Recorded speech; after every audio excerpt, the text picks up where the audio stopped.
last season. This guy, a little bit younger, we're going to talk about now, and that is the forward from Memphis, Josh Minott, 20 years of age, 6'8". Now, he also shot a horrific percentage from three, 14%. Really didn't take any at all. That's not really his game. Probably more of an early second round sort of a player. He's 20 years of age, will turn 21 in the second half of the NBA season. One of the big things for me in looking at his numbers, he didn't play that much at Memphis, under 15 minutes, but you extract those numbers out to per 36, and there's a ton of steals and there's a ton of blocks. And those things are really interesting indicators for player success level heading into the NBA. What is his, like the offensive stuff's not fantastic, obviously. What is his sort of level of play? Are we looking at like a Jared Vanderbilt level of offensive nothing, but really good defensive stuff?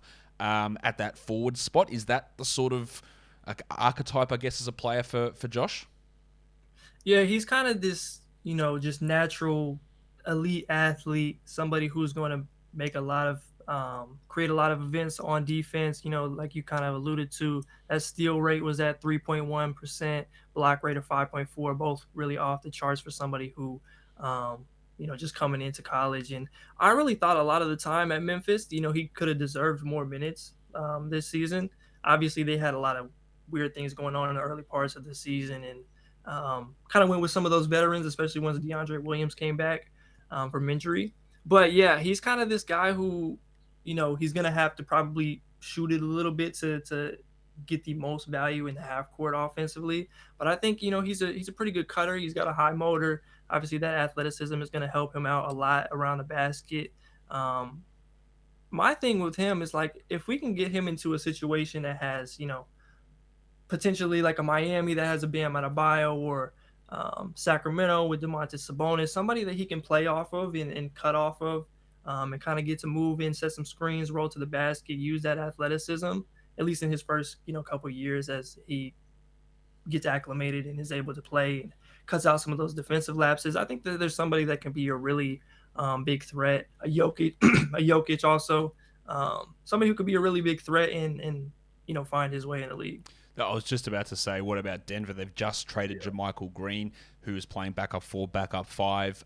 They did draft Jared Vanderbilt all those years ago into that role. And yeah, I just love putting guys who are cutters next to Nikola Jokic, because he's obviously the best guy at finding those cutters, breaking to the basket. And he's pick 21 they have is maybe too high, but yeah, they just traded for pick 30. Is that too high for Josh?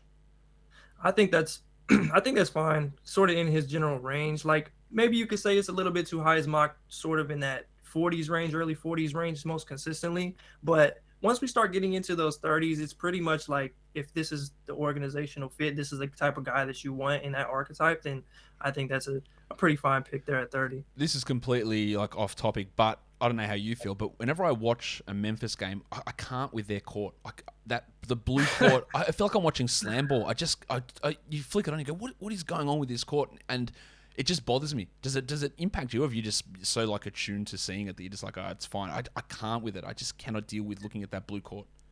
Yeah, I get it.